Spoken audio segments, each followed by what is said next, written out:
Hello, everyone. Welcome. My name is Jordan Carter, curator here at Dia. I'm thrilled to welcome Tony Cokes and Andros Zins-Browne for a conversation this evening on the occasion of Tony's really amazing exhibition up at Dia Bridgehampton. It's really a site-responsive commission, moving image commission that you're sort of seeing flanking the screen here. The presentation version of this piece, if you will, that responded in many ways to Dan Flavin's permanent installation on the second floor of Bridgehampton, and really took into consideration sort of the layered material and sonic histories of the site. And that will be up until May 27th. And so I encourage you all to get out there if you haven't already and really experience it in situ. Last August, Andros here really did a powerful response, or rather remix, to use his vocabulary, of the piece that unfolded and that was playing on the screens just behind us as you were coming in and getting settled.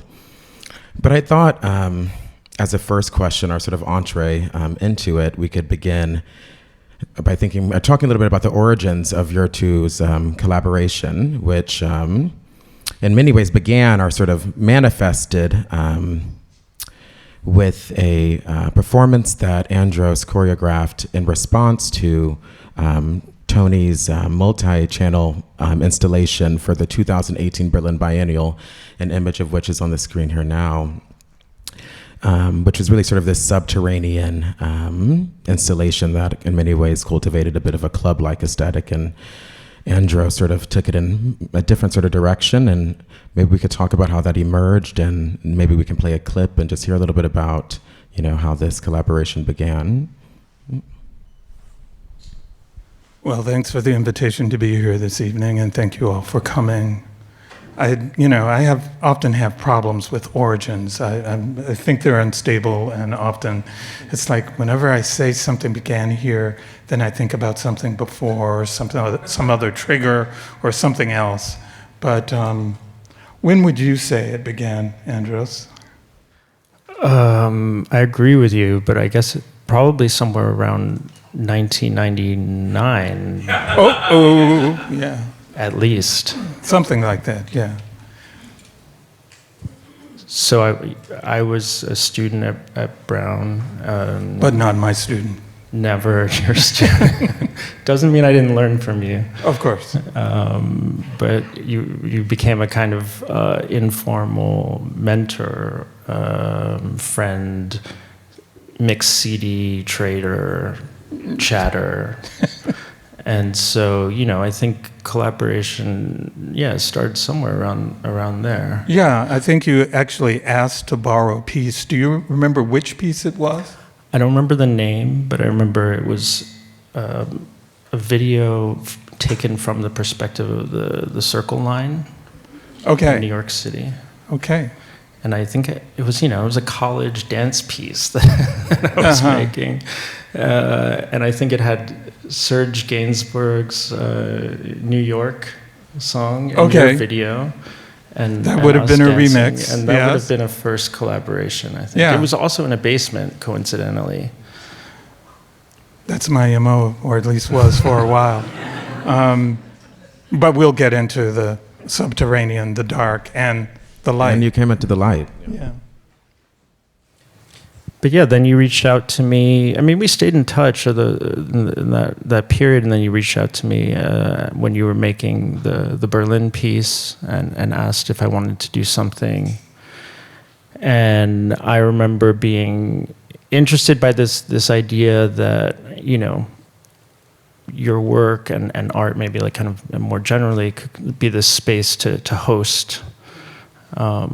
And I was very humbled and honored by the invitation to be hosted within your work. So I said, yep, I'll be there. So, and being hosted, Andros, and we can play a clip in a second, you did something that you would also do in your performance at Bridgehampton, which is to, in your words, remix, but also kind of disrupt and reconfigure the work and in many ways sort of insert yourself into it, kind of destabilizing the idea of a finished work or finished exhibition in that way. And we can talk about maybe some of your decisions for what was, I believe what we're about to play is the Tony Coates remix is number 1, and the Bridgehampton version being number 3. So let's take a look. Nothing.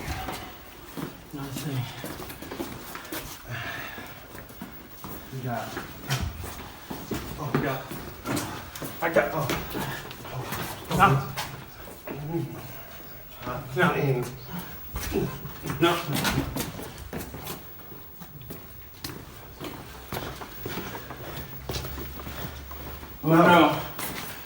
No. Nothing. Nothing.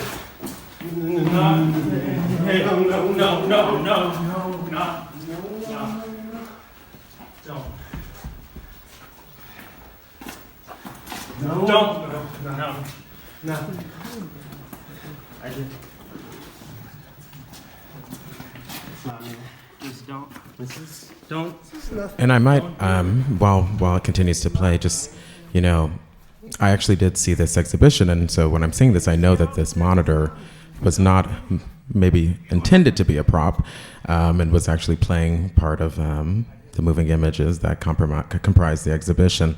So I'm curious, how you decided to really turn sort of the infrastructure of the exhibition into, a performative prop or object. And Tony, what was your response to this in terms of this kind of remetabolization of the piece through Andros's performance? Yeah, I mean, we were remixing a piece of Tony's called Black Celebration, which is from 1988. Incredible piece, which is dealing with looting in many various facets. And so in this case, we started by, literally disrupting the work, taking it apart and taking some of the TVs out of the room. And so the performance kind of works with the material of the screen as a kind of object that we're looting through the piece. And how did I feel about it? Well, I had already told him no score, no decor. And so I knew that the piece would probably get dismantled in one way or another. And Andros, you also did something here that you also do in Bridgehampton, which is work with another collaborator. And the interesting thing about, I think, the way in which you have framed collaboration in the past, in terms of the way in which you respond to a pre-existing artwork, and also in the way in which you work with maybe a dance partner, is that you think about, conflict or hostility or, antagonism as a dimension that can be productive in collaboration. And that maybe has something to do with this idea of, kind of infiltrating the work and sort of not just using it as a stage for performance, but really kind of sort of performing the conditions of the entire scenario, if you will. Maybe you could speak a little bit about that. Yeah, I mean, I think it's great to be invited and it's great to be a guest, but it doesn't mean you need to be a polite guest.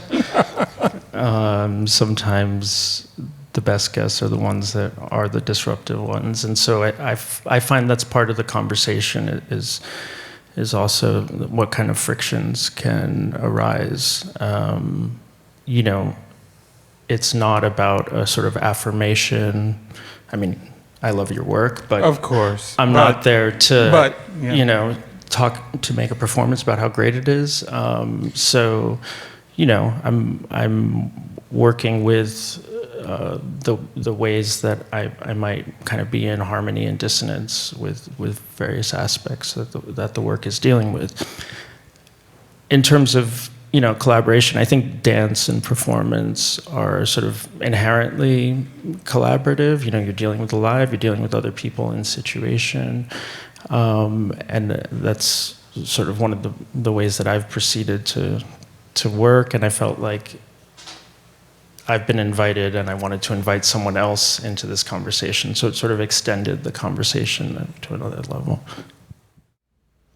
And I'll say for my part that the extension aspect is very, very important to me. I mean, I don't see my work as a kind of closed object either. And so I see them, as experiential in a way, and also maybe opportunities to act in different ways and to think in different ways. And so it's great to have a collaborator who can, respect the feeling of the work, but not necessarily its text or its actual sort of forms in all cases. Because I tend to disrupt the forms of the things that I take in also, so. Maybe we can shift to the side of Dia Bridgehampton, to the Dan Flavin Art Institute itself, sort of this former firehouse turned First Baptist Church of Bridgehampton, turned sort of this permanent art installation and rotating space for exhibitions. And I think this was actually the first time, through this project that either of you had gone to this Dia site. And I'm just curious, maybe if you could just reflect a bit on your first impressions and, how you began to sort of respond and sort of integrate that into the work. Well, I think from my perspective, I like to do site visits because I want to know some things about histories of spaces and histories of institutions, because I think I can incorporate those as elements into the work itself. I also remember having looked at documentation of previous projects done in the space, and for whatever reason I had this delusion that it was a much larger space than it was when I walked into it, and so I was kind of thinking about that. I was also compelled by its relation to the space above it with Dan Flavin's work, and I was wondering if there were ways in which, again, I could insert myself or complicate that kind of obvious relation, and taking a look at it and looking at it from inside and outside and thinking about, maybe its limitations and benefits. It was a very kind of interesting and moving experience. It made me also think, what aspects of that vocabulary of color that I could use and ways in which I could work with and maybe to some extent against the material that I found there. How about you? Yeah, I mean, first of all, it was like, it's in the Hamptons, right? A place where I had never gone before. Let's not forget about that. So, I grew up in New York City. I was a scholarship kid at an Upper East Side private school. And so the Hamptons was always this place that, I would hear about, but it was like the no place. Like this, you do not go there, right? This is a non-access place. So for me, going there for the site visit, I was nervous to go there. I felt like the impressions are still there. There's a lot of inaccessibility there, and then you come on to this small house, which is actually quite warming and kind, and the people are nice, and it's free to come in, and it was actually not daunting. I was also expecting a kind of larger institution. It was quite unassuming. And then to get upstairs and see the second floor, especially that back room where the history of the building is preserved, I didn't expect to have a kind of emotional resonance with the space that was completely unexpected for me. And to feel the presence of the lives that had been inhabiting that space felt very palpable to me in an unexpected way. Maybe we can talk a bit about that sense of those lives that had previously inhabited the space, sort of this specter of sort of spirituality, particularly Black spirituality, and that sensibility and those aesthetics, and how that sort of began to be something that both of you channeled in your responses to the site, and I guess I'm also interested in your response to Tony's work. That was, in Tony, your words, trying to communicate a sense of Flavin fire and gospel. And I think the soundtrack particularly began to sort of think about not only gospel, but gospel, the future of gospel and sort of different adjacencies going into electronic music and otherwise, but sort of thinking, how did, beginning to home in on this idea of the Black church inform the productions? Yeah, I think for me, when I went into that room that preserved elements of its previous existence, I kind of felt that that was maybe something that I could use as a kind of lever to move between its, current sort of histories of use and the previous histories. And of course, I'm always attracted to kind of hauntological ideas and spaces. And so it was, I think it was a trigger for a couple of things. Also for the concern with light and the concern with color in relationship to and through the windows. I was, not necessarily expecting it to be, a darkened space or a black box or anything, but I saw it as an opportunity to kind of play color against color. And so I began to think about the color choices in Flavin's work and ways to maybe add to and complicate those in terms of the work that I was doing in the lower space. The other thing I think I was thinking about was maybe the presence and persistence of, a stained glass window in the space. And so, how could those be made to resonate and represent in other ways? And so, yeah, I think the idea of gospel as a kind of remainder and complication and a strange continuity, I think, was really important to me in going into it. And of course, maybe there's that antagonism again, or that complicating relation to those phenomena.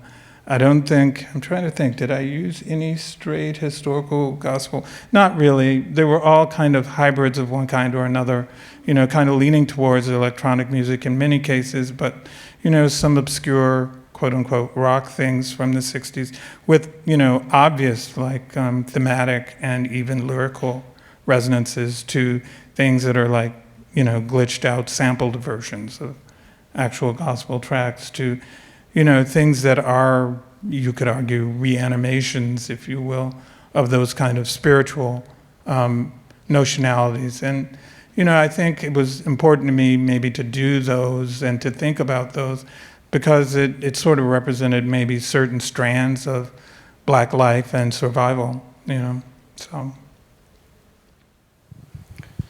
Yeah, for me, I think one of the things that strikes me about a lot of your work in general has to do with kind of an opening up of space for other voices to speak. They are not your voice. Usually not. Usually not your words. And so I think there was something that we wanted to think about, with my collaborator Lee and I, about lending our bodies to these other voices, in this case the voices that had inhabited the space before, and to try to think about that fold of history that was already there. You could feel it, it was palpable.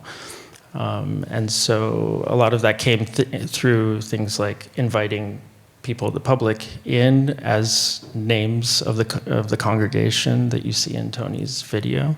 So welcome back, Sister Drumgool, and so on. And to kind of bring people into both the present and the past life of the space. And to work with some of the musical references that Tony had brought in. And expand upon them, which I really, really appreciated. In that regard, Andros, there's one thing you did that was a bit of a late development, because you'd rehearsed off-site, and then you had some days in the site, and I think towards the end of the rehearsal, you decided that you really wanted to bring people into the period room, sort of dedicated to the First Baptist Church, and this idea of taking on other people's voices. I think there is a lot of ventriloquy that you were doing and sort of, channeling what was in Tony's piece, but also even your own memories of sermons and sort of embodying this sense of a pastor in that space. And maybe we can watch a little clip of one of these of many spoken word vignettes that kind of punctuated the piece, and many occasions actually had an element of direct address with the audience.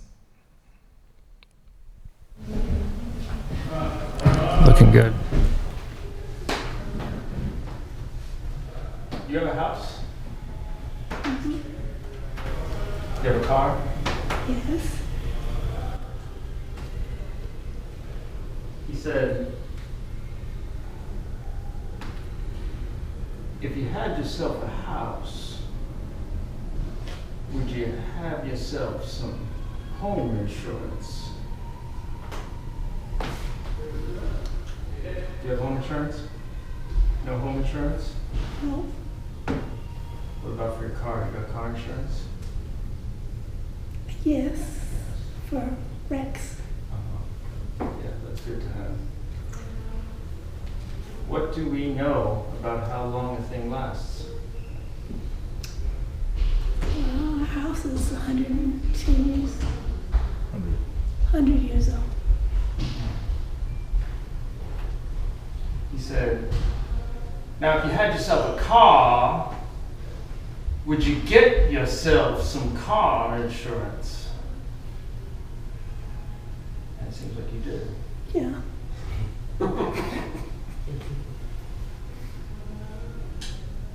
But then, what about your soul? I'm an atheist.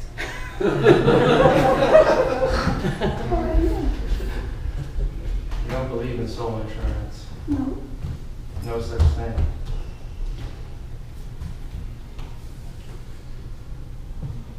He said, what about your soul?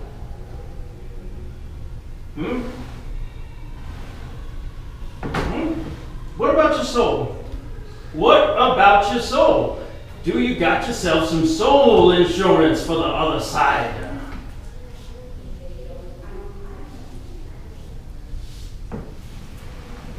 You said, and he said, what do we know about how long the thing lasts?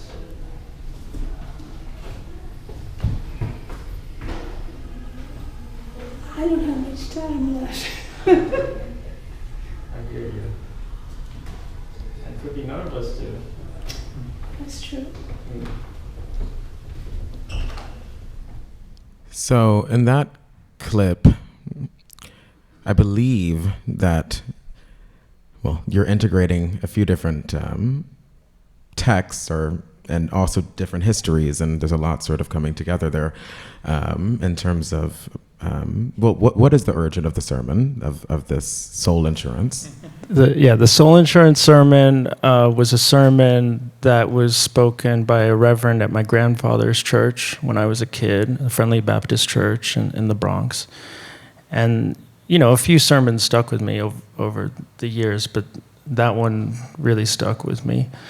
And especially when I came to that space, which felt like a coming back. It felt like a return in a lot of ways that resonated, and then resonated with some of the things that are coming up in your videos, especially the Heiner Friedrich quote, which I'm quoting about what do we know about how long a thing lasts. And so those were somehow, weirdly, this reverend from the Family Baptist Church and Heiner Friedrich were suddenly in conversation via me in that room. Which was, really interesting.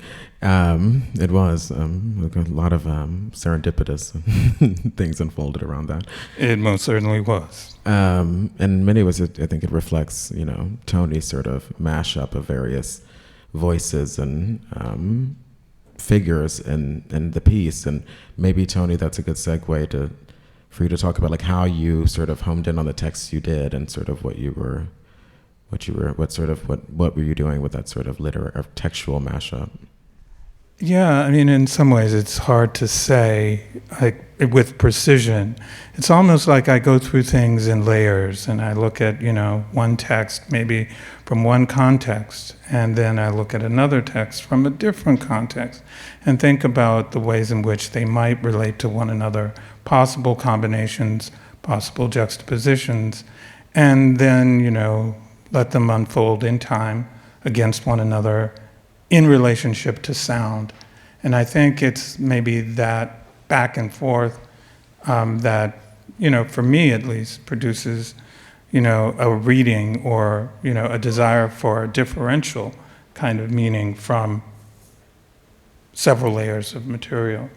I mean, I think maybe it's also a little bit, scalar. It goes from, maybe the utterances of an individual to texts about that individual to texts about maybe institution and how it's organized or imbricated or what its desires and missions might be, and so you have those kind of multiplicities figured in relationship to one another. I know we've kind of discussed the idea of, abstract portraiture or word portraiture, and I think for me, yeah, that kind of comes up where it's not just one individual, it's a maybe series of individuals or a series of relations with institutions or how things get organized or composed. And so I'm really kind of intrigued by that. And one of the things maybe I like about it is that it's not just one thing, or one register. It's almost like I can't just have, first person things. In fact, I find, kind of first person utterances to be limited in certain ways. And so I've been, maybe more recently, editing text to kind of complicate who the addressee is, who the speaker is, in different ways. That's interesting. And I want to go back to this idea of memory that I was kind of nodding towards with Andros, sort of with this recursive gesture to his childhood experience of a sermon, and maybe a memory loop that isn't so long that happens in your piece, in which you, Tony, in which you're returning to this, there's a slide that reoccurs throughout the piece, doing politics with color.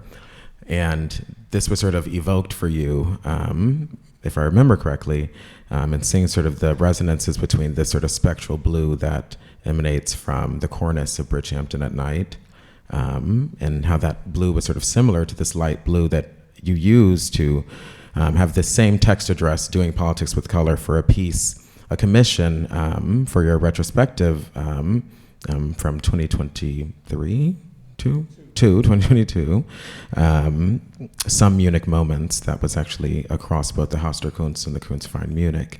And I was wondering if you could talk a little bit about that, this sort of alignment you made and this idea to return to this slide and its origins and that initial commission and sort of this idea of return. Yeah, I kind of always have a kind of desire for a certain recursiveness in work, and I don't, it's almost as though I like to have a reference or something that recurs from elsewhere. It's probably one of the most explicit instantiations of that. I was thinking a lot, because I was maybe thinking about the color in Flavin's work. It's like the kinds of work that color can do.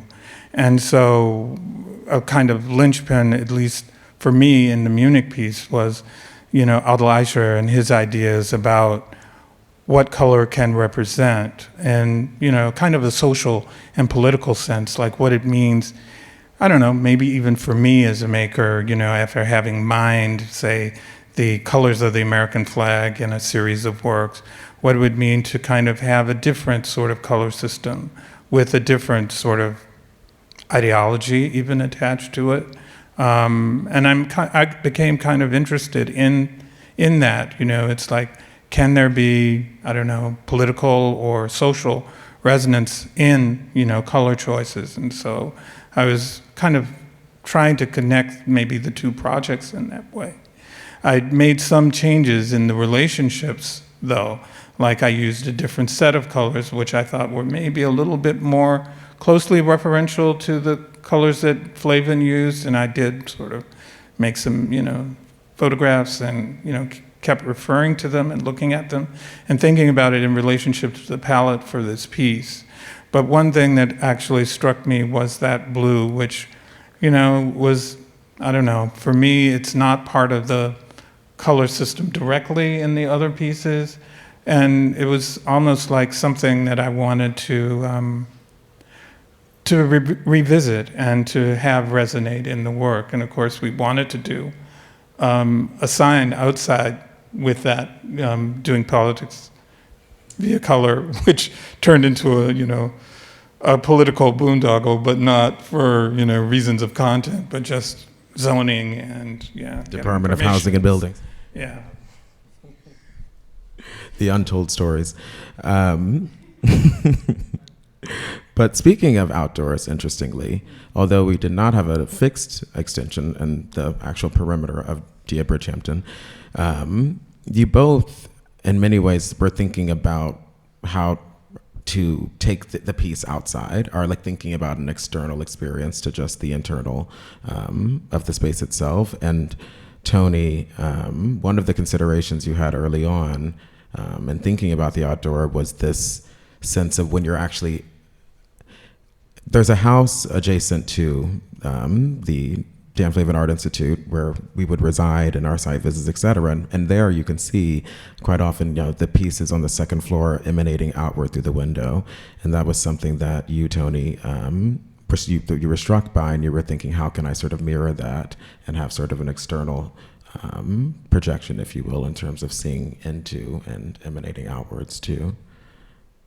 Yeah, I think it was another way to use the light and suggest that, there might be some relationship, although a complicated one, between the two sides, between the two floors. It just seemed to strike me as an interesting juxtaposition to produce. And it was something that, I would not normally have done, I don't think. I've done things in spaces with daylight, but the tendency has been to, try to neutralize the daylight in some way.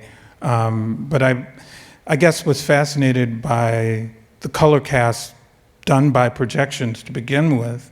And it sort of, resonated for me, I think, with the use of light in Flavin's work. And I thought, well, how can I, extend and maybe reinforce that interest? And so. Yeah, I'm just showing here a picture of, this might have been the first time that I saw your work in natural light, and I was thinking, your work so uniquely sort of migrates from like a black box to sort of a space with sort of natural light conditions and can hold a domestic space so powerfully. But before we go into more of your spatial considerations, I'm curious to hear from Andros about these moments in the performance where you and Lee, or at least one of you, sometimes one of you are inside, another one of you is outside, and sort of bridging indoor-outdoor, and like just what you were trying to do with that. And yeah. Yeah, for a long time I made theater pieces. So I made choreographies in theaters, and those spaces after a while started to feel like very constricting for me, as if we're supposed to ignore the sort of surrounding environment, as if this frame is supposed to determine its own reality, and the rest is supposed to disappear. And so I tried to play with that in different ways in a lot of theater pieces for a long time, trying to use the building in different ways or construct different spaces on stage. But it felt largely inflexible. And when I started to gravitate towards making performances in other spaces, it was like the first thing I wanted to explore immediately. And so when we got there and saw that room, it's like 5 minutes to check out the room, and then what else is there? What's upstairs? What's outside? How can this space become porous? What are we considering the borders of this performance? what's the outside and the inside here, and how can those be questioned, reversed, or be in dialogue with each other. So, yeah, we went outside. We were out on the sidewalk for a while, and we also, like you said, had performed sort of through some of the colored gelled windows with each other, and I like that kind of extra layer that creates in the performance, where you then also have the unassuming audience and the people who are who know what's going on, and encountering other people who are surprised by it. And so those layers were interesting for me to kind of explore.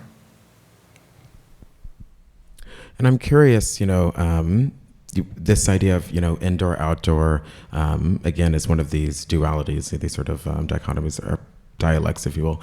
And you were performing with Lee in a duo. You often perform in duos. And Tony, this piece, very purposely, is two channels on opposite corners of the gallery, and they then actually flip at the end of a loop. And so this idea that you're kind of always looking in two different directions and can't actually see the entire piece at once, and so your attention is divided, which is at the same time something that's going on in the performance in terms of trying to follow the movements, which are sometimes mirrored and other times absolutely out of sync between you and Lee. So I was curious if you could talk a little bit about this idea of duality and opposition, and how did you sort of want the viewer to, how did you sort of intend for that to position the viewer, and in terms of how did that unfold? Well, for me, I think it was trying to think through a certain problem of maybe how to deal with a relatively small space. I'd become kind of fascinated with taking the same and finding ways to produce difference. And so I thought, well, it'd be interesting. I mean, for Munich, for instance, I made a very long piece. I wound up making a longer piece than I had anticipated making, and I kind of split it into two parts. So one was in one institution and shown in one set of ways, and then in the other institution it was shown in a kind of more traditional single-channel way.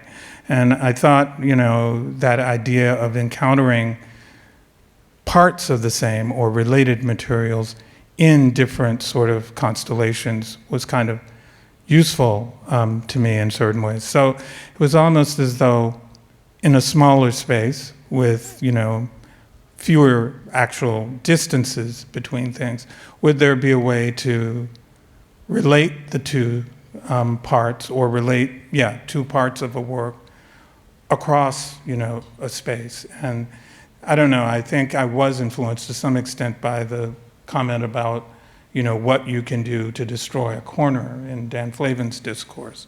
And I was like, well, I can't have them across a corner because that would be kind of too obvious and, kind of focus things. And I was like, well, maybe something that's actually physically dispersed would be a way of kind of expanding and enlarging the space and the gap between the two parts. And then I, had the idea that, well, one thing that could potentially unify the two parts was not to have the loop always be the same, but to have the loop go back and forth between the two sides of the room. So if you encountered it in one, time and space, you might see one set of relations, and then you might encounter it almost in the opposite way as it continues. So, yeah, I'm, trying to, I don't know, in general in installation forms, I'm trying to spatialize work and think about, the difference that, context and sequence might make.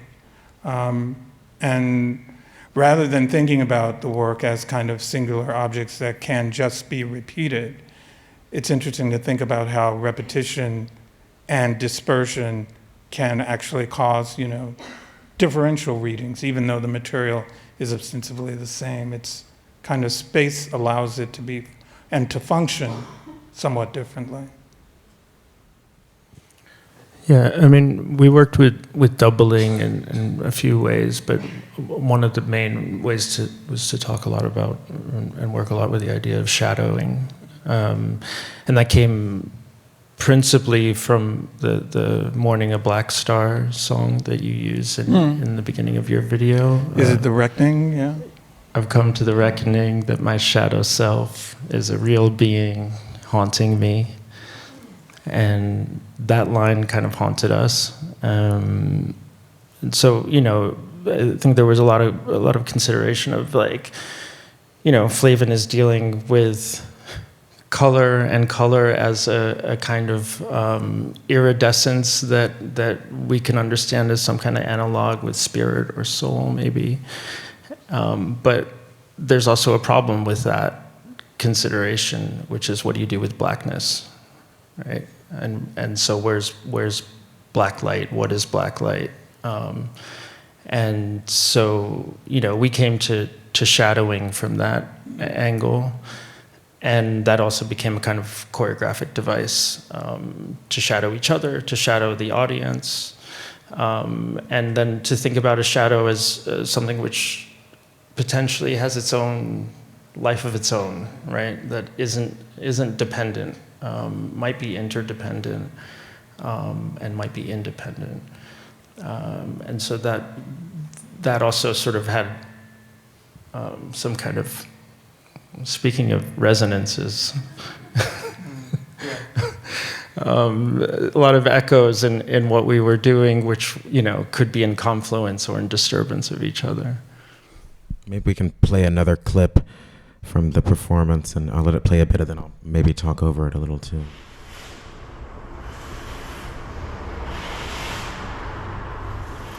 Macbeth 5:5 tells us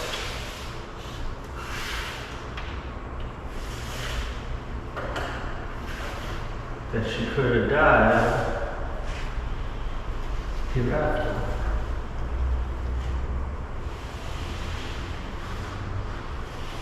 And he tells us there would have been a time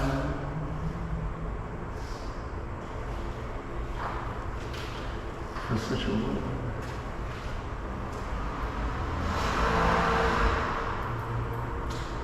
He tells us, tomorrow and tomorrow and tomorrow and tomorrow and tomorrow and tomorrow and tomorrow and tomorrow and tomorrow and tomorrow and tomorrow and tomorrow tomorrow tomorrow tomorrow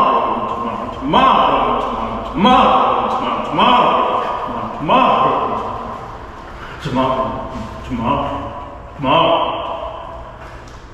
Mom creeps this. Hey. Andros, maybe you could tell us a little bit about the choreography itself and the different references you were pulling from. It seems like, you know, I mean, and it's really runs the gamut from, you know, minimal gestures, found movements, sort of some, seems like homages to maybe church congregation choreography, contemporary black dance. Yeah, I mean, what is this sort of amalgam that you're sort of putting together? Yeah, I mean, over 8 hours, it was a lot of different stuff, as you can imagine. But you know, there was a lot of this shadow work. There was a lot of thinking about light and thinking about waves, and light is both, you know, particle and wave, and so working with waves, changing their amplitude and frequency. And speaking of frequency, there was a lot of, you know, just also thinking about, like, how do we bring a sense of church back into this place? And, you know, Lee is a club girl, and that's also another form of church.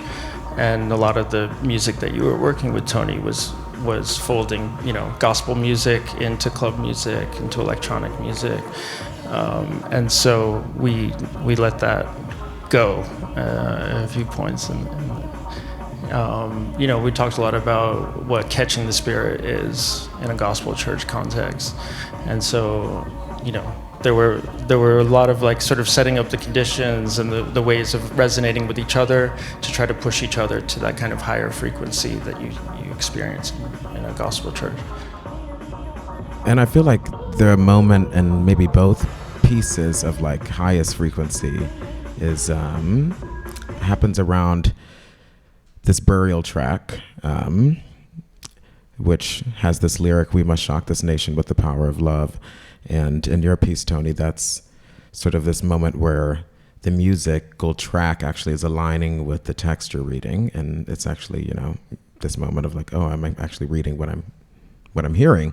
And you add this, punctuation or this exclamation that we don't normally see in your work, which is this red heart emoji. And in Andros, I feel like when this track plays in the performance, it's sort of this heightened moment of energy, sort of a crescendo of sorts in each of the sets that you did that day. And again, I commend your endurance for that day long and performance. But maybe we could talk a little bit about this particular track, because I feel like it has a real resonance across both pieces. Okay, I keep getting the title of the track, but it's in my playlist, so anyone who wants to hear it. But I should plug that Tony's playlist for Dia is launched on our website right now. Thank you, Tony. And it features this burial track, so a little Easter egg. Yeah, it was a track that I didn't know, and I speaking of Easter eggs or gifts, I sometimes show bits of work to other people, and one person that I'm in regular conversation with, saw maybe a draft of the piece, and this is great when this happens. I really do love it when it happens. They said, "Oh, do you know this track?" And it was Gethsemane. Yeah, and it was like, and they were very specific. They said the second half should, have some fit or relation. Of course, I heard the tracks and I was like, yeah, it was just amazing. And it was like, okay, if you're gonna build a climax to a set, and and this would be kind of a perfect ending for it. And so it was, very, very easy. It was kind of one of those things where it was like, oh, well, sometimes things like this happen serendipitously, but at the same time, it was like, I think it was contextualized by the material that I had already developed, and so it just seemed to click with specific, things that I was thinking about as kind of the end of the passage. And yeah, it was interesting that there was a certain way in which you extended that in your work. I guess I'll talk a little bit too about structure. You borrowed certain aspects of things and actually asked for a specific edit of both the sonic and the textual material, which is maybe a little bit different than the way you approached, remixes 1 and 2. And I was, happy to be a part of that, production, as opposed to, again, it's like more work for me. But on the other hand, it was kind of like, I saw it, as an opportunity to exchange in a different way than we had before. So, yeah. And I thank you. Yeah, I think that track, the burial track, it's just, the track slaps. So, there's that. And we couldn't ignore it. And you have some good taste in music. It's also just that line, to shock, and we're dealing with this installation of electricity.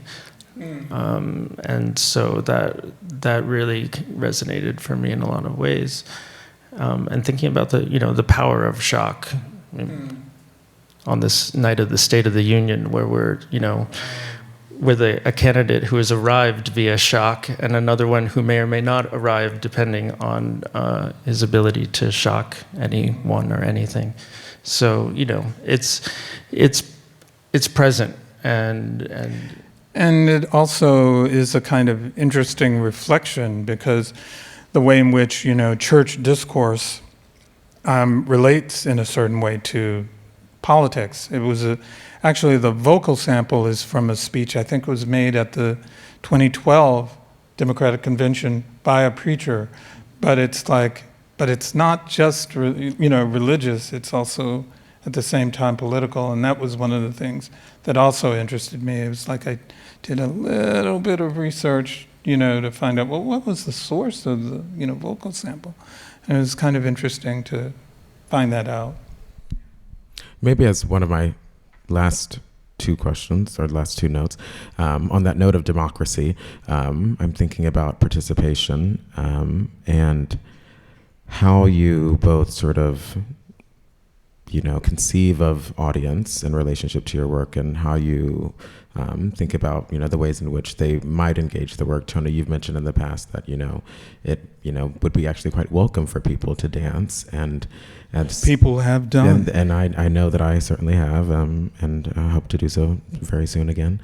And Tone and Andros, you actually sort of in the culminating moments, the undocumented culminating moments of the piece, actually invited everyone to join you into the gallery to dance with you, and we all did. And I think, and of course, some people did very early on. Yes, that's very true. And that was a culmination of many sort of moments of direct address and sort of cultivation of participation. But I'm just curious if maybe you could reflect just a bit on the idea of audience participation in your work, and how you envision that in relationship to the production of the work. Yeah, I mean, I can say that for me, part of that goes back to the theater history, and feeling like that participation wasn't available to me for a long time, and it was something that I was kind of yearning for, more intimacy, more relation, more interrelation with people who were visiting. And so, the conversation that you showed earlier, was part of that, but also dancing with and to and in proximity to people. And then, in the end, it was like, shit, let's just have a party here. So we did that. But, for me, it's sort of this feeling of like wanting to bring people, wanting to call people in, and not wanting the performance to be a kind of like object for people to observe with a distance, and always sort of trying to see what the limits of that calling in can be. I think the fans, giving audience fans was also in some way a way of like costuming the audience, like also like you're part of this situation. We're in this and situation also including them in a kind of church-like practice. When I think of those fans and the people with the fans, I certainly think of those traditions. And I guess if Tony, you don't have. Yeah, I thought you were too. I couldn't tell if you were about to. And I couldn't tell. I was like, is he going to answer that, or did he already answer it a little bit? I don't know. Yeah, people often ask me, what the appropriate response is or who the audience is. And it always puzzles me a little bit. I was, think about this thing that may be misattributed to Marx. It's sort of like, hey, let, anyone who has a particular desire to, enact that desire. It's not my, place to regulate it. And I love the idea of people, for instance, dancing in pieces. I also like the idea of providing seating so people feel welcome to stay, as opposed to immediately, kind of have, I call it an engraved invitation to leave. It's sort of like, I think knowledge can be embodied, which is one of the reasons why I think I'm interested in and open to performance. And I think affect can be socially and politically useful as opposed to an impediment to understanding. So it's almost like I try to incorporate through little ideas and little figurations that those things are possible. Those kinds of relationships of reciprocity or performativity, could have a place. I was like, one thing that really sort of filled me with a certain type of enjoyment was the idea that people could, and in some instances did, either individually or collectively dance in my work. It's sort of like, it's not like an abomination or a contradiction, at least for me. Yeah. No, it's a generous invitation, I'd say. And I did just want to note before I open up to questions that although Tony's piece is highly linked to the site, it actually distributes itself onto an activation of the Shinnecock Monument billboards on the Sunrise Highway on Route 27 on your way out to Bridgehampton. And it will be activated again between April 29th and the closing of the show on May 27th. Thank you. So we weren't able to put the sign out right on the outside of the building, but we were able to occupy a very large sign elsewhere. And I don't know if you want to quickly say anything, Tony, about the sign or about sort of distributing the piece within the infrastructure of like popular media, or like how you've thought about the billboards. Yeah, it's funny. I sometimes have gotten opportunities to do things in public, and I'm always interested in it, mainly because I sort of feel like it has a differential address to things that you might do in a gallery space. Sometimes the material that appears in public spaces is pretty broad, or excerpts or stills from work, and sometimes it's actually very directed in certain ways. It was like I didn't include examples of everything in the pieces for the Shinnecock billboard, because I felt like it would be maybe a little more striking to have certain aphorisms maybe related to the church and its histories. But I like the idea of a kind of inversion of the address, if you will, of advertising, and that, oh wow, some things, seem to be different than, things that refer directly, to products and our consumption of them. And I kind of like that, they're almost like public non sequiturs in a way that, I hope kind of complicate the relationship between the public and what they see.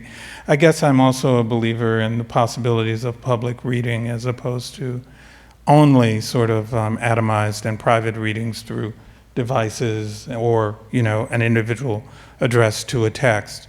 Those things are great, and they're a part of, you could say, my working methodology, but the idea that it could be expanded and displaced is also a kind of powerful possibility for me.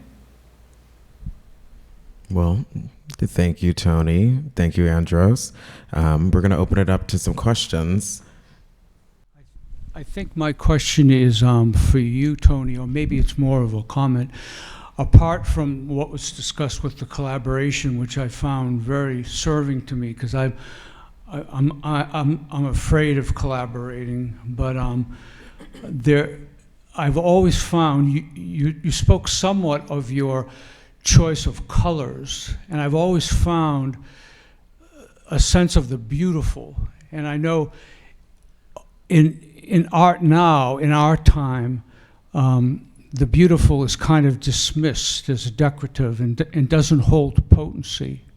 But I feel in your work it does, and traditionally in art, the beautiful, even if something difficult had to be represented or even horrific, it was still done with a sense of the beautiful.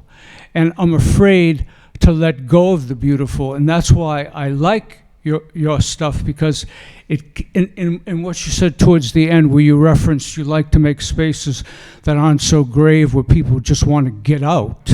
There's something about, I don't know if I can quite articulate it, but I find it very profound. A lot of your texts are difficult, and so it does present the beautiful, but it presents the difficult via the beautiful, which I feel is very important, in our time where we're losing a lot of the sense of, like, we think we live in such a dark time that there's no use for the beautiful anymore, but we all know that other times have been difficult and dark also, and people didn't let go of the beautiful. So I just wanted to say that, and thank you, yeah. You're very welcome. Yeah, I'm interested in, thinking about what the possibilities are, of the visual and affect, I think, are both kind of important things for me. I think over the course of my practice, I've learned a little bit, I think, from some of my friends and colleagues, including my wife, who understand what it means to make something look in a particular way.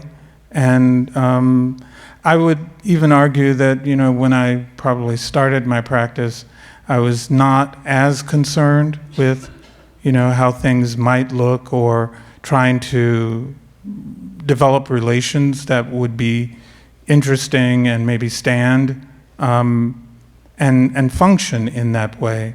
And over time, I think I've become maybe a little more interested. So thank you. I mean, could I just actually add on that note? I mean, I do think there's an interesting or powerful intersection between like an allure and a critique, or like a way of bringing people into something that then maybe implicates them in ways that they maybe were not expecting. Like, do you maybe ever use beauty as a tactic in that way, or thought about it in that fashion? Yeah. I think to some extent you could even argue that the use of music and one's connections, if you will, historical or cultural, to those forms is part of, a desire to get people to stay and attend in a particular way. I don't know how, universally successful it is, but it's certainly, you could say, part of what I think is the strategy. And, I can't guarantee results on that. I was wondering if you could share some thoughts, Tony, on working in a time-based medium with what I perceived when I saw the work as sort of like a density of information, and sort of how you acclimate to that, or sort of maintain a distance to be able to tell how much time is enough time to spend with the music or the words. Yeah, how to deal with time. I think for me, I'm always trying to figure that out in a way, or trying to, understand for myself to some extent what is possible. I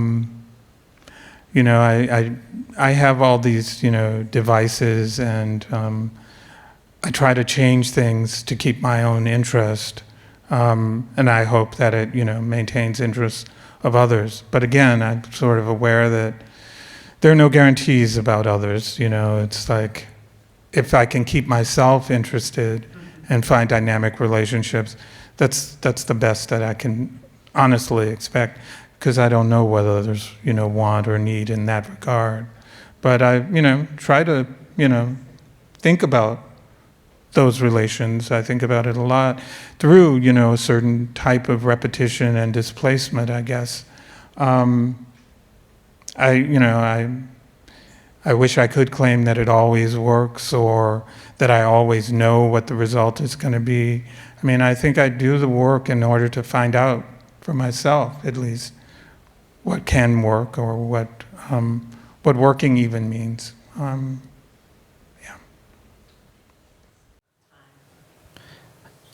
Yeah, I'm also curious how I would respond to that question. It's a beautiful question, but it's also kind of like the question. So, and maybe to connect it a little bit to what you were speaking about, a fear, which I have to say was very brave of you, by the way. I appreciate that, to share your fear of collaboration in the room, because I think we all have it, and I also have it, and I would say one of the things that's been crucial for me in determining timing actually has been collaboration, which means that time is co-written. We're contemporaries. We're writing time together. So I don't know how to do it in an editing room on my own. I don't know how I would do it, honestly. It's funny, I've worked collaboratively for some periods of time, and it's always been helpful in that regard, to know that you don't have to have all the skills, all the judgment that you can kind of do it as a form of exchange or back and forth, a call and response, if you will, that it's not just, one person having, quote unquote, kind of totalized knowledge about very much, that it can be, a series of exchanges. It's one of the reasons why I like, and I'm open to collaboration from time to time, because it's sort of like, hey, I learn things from other people, and, I get information and skills and knowledges, and that's kind of an important part. Even when, I'm sitting in a room reading a text by myself, that there's still that possibility and that interest in collaboration. Maybe that's one of the reasons why I'm drawn to massive citations, so it's like if I'm reading something alone or composing something alone, that it's not just that. I tend to even like to work with at least one other person in composing pieces, if only to just do certain of the, disperse certain of the labor so that you can have maybe a certain distance and try to read and evaluate what you're doing. But yeah, it's a very difficult thing to tabulate. I think too, one of the, something that was maybe formational for me was a critique of certain forms of video art, written by someone who was primarily interested in painting and sculpture, who basically, said visual artists, they can't tell time, and that they could learn something, let's say, from musicians or dancers who do incorporate a sense of time into their practice almost historically, which was something that was just like, well, can I incorporate it? When I started, I didn't really feel that my work was particularly visual, or the, visual forms that I was trained in. I didn't seem to really inhabit those in kind of traditional ways, for all sorts of complex reasons.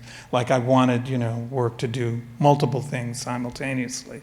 So it's almost like, well, yeah, I have some antagonism and some interest in minimalism, pop, and conceptualism, and I want those things to function, together as opposed to as separate, siloed entities, and so, yeah. Thank you. And well, speaking of time, I think we're out of it. But I really want to thank you, Tony, and thank you, Andros, for this really dynamic and engaging conversation. And I also want to thank Kim Golding, Emily Markert, and Max Tonone for all of their incredible work producing this evening's event. And thank you all for coming. And please do check out Tony's show until May 27th, Dia Bridgehampton. And the playlist is online. Thank you.